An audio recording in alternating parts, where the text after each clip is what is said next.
আজকের এই ছোট্ট ভিডিওতে আমরা দেখে নিব যে জীবাশ্ম জ্বালানি কি, জীবাশ্ম জ্বালানি কাকে বলে, জীবাশ্ম জ্বালানি এর সংজ্ঞা বা জীবাশ্ম জ্বালানি বলতে কি বোঝো।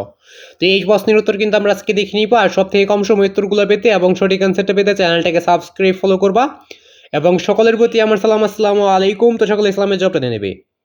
আর সব থেকে কম সময় উত্তরগুলো পেতে এবং সঠিক অ্যান্সারটা পেতে তো অবশ্যই চ্যানেলটাকে সাবস্ক্রাইব ফলো করে নেবে। এবং আজকে আর প্রশ্নের উত্তরটা দেখার পর তোমাদের জীবাশ্ম জ্বালানি নিয়ে যদি কোনো প্রশ্ন করা হয় ওইটা কিন্তু তোমরা লিখে ফেলতে পারবা। কারণ কি, তুমি জানবা যে জীবাশ্ম জ্বালানি ওই জিনিসটা কি, ওটার পরিচয় সম্পর্কে জানবা, ওই জিনিসটা কীরকম হইতে পারে বা কি, ওটা কি দিয়ে গঠিত, ওই সব কিছু কিন্তু এই 3টা প্রশ্নের মাধ্যমে তোমরা লিখে ফেলতে পারবা। জীবাশ্ম জ্বালানি নিয়ে তোমাদের যত প্রশ্ন করা হবে আজকের উত্তরটা দেখলে তোমরা ওই প্রশ্নের উত্তরগুলো লিখে ফেলতে পারবা।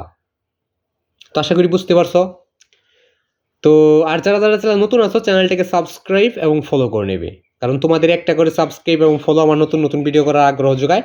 তাই সকলেই একটা করে সাবস্ক্রাইব এবং ফলো করবা এবং চ্যানেলটাকে তো অবশ্যই সাবস্ক্রাইব ফলো করে অল নোটিফিকেশন অন করে নেবে। তো জীবাশ্ম জ্বালানি এটা কাকে বলে, তো উত্তরটা আমরা দেখে নিই। তো জীবাশ্ম জ্বালানি উত্তর: প্রাকৃতিক গ্যাস, কয়লা, পেট্রোলিয়াম প্রভৃতি জ্বালানিকে একসাথে জীবাশ্ম জ্বালানি বলে। তো জীবাশ্ম জ্বালানিটা কি আমরা কিন্তু জেনে নিলাম যে প্রাকৃতিক গ্যাস রয়েছে, কয়লা, পেট্রোলিয়াম প্রভৃতি জ্বালানিকেই একসাথে জীবাশ্ম জ্বালানি বলে। তো তোমাকে এখন বিভিন্নভাবে কিন্তু প্রশ্ন করবে যে জীবাশ্ম জ্বালানি এটা তুমি বুঝিয়ে লেখো যে এইগুলা কিভাবে গঠিত হয়, এভাবে প্রশ্ন করে দিল। তাহলে তুমি কিন্তু লিখতে পারবা যে প্রাকৃতিক গ্যাস, কয়লা, পেট্রোলিয়াম এইগুলার সবগুলোকে একত্রে জীবাশ্ম জ্বালানি বলে।